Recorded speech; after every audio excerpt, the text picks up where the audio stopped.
ঢাকা বিশ্ববিদ্যালয় কেন্দ্রীয় ছাত্র সংসদ ডাকসু ও হল সংসদ নির্বাচনের প্রচারণার মাঝামাঝিতে সোমবার ডাকসু নির্বাচন স্থগিতের নির্দেশ দেন হাইকোর্ট। তবে কিছুক্ষণের মধ্যেই হাইকোর্টের আদেশ স্থগিত করেন চেম্বার আদালত।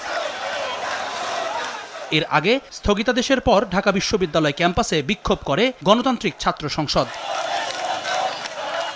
হঠাৎ ডাকসু নির্বাচন স্থগিতের ঘটনায় উপাচার্যের বাসভবনের সামনে ডাকসু বানচালের ষড়যন্ত্রের প্রতিবাদে অবস্থান কর্মসূচি শুরু করেন ডাকসু ফর চেঞ্জ প্যানেল। ছাত্র শিবির নির্বাচন স্থগিতের পক্ষে নয় জানিয়ে শিবির সমর্থিত ঐক্যবদ্ধ শিক্ষার্থী জোটের জিএস পদপ্রার্থী বলেন, ছাত্র শিবির নির্বাচন সঠিক সময়ে ৯ সেপ্টেম্বর অনুষ্ঠিত হওয়ার পক্ষে। এছাড়া বিভিন্ন প্যানেল ও স্বতন্ত্র প্রার্থীরা নানা কর্মসূচির মাধ্যমে ডাকসু বানচালের অপচেষ্টা রুখে দেওয়ার হুঁশিয়ারি দেন।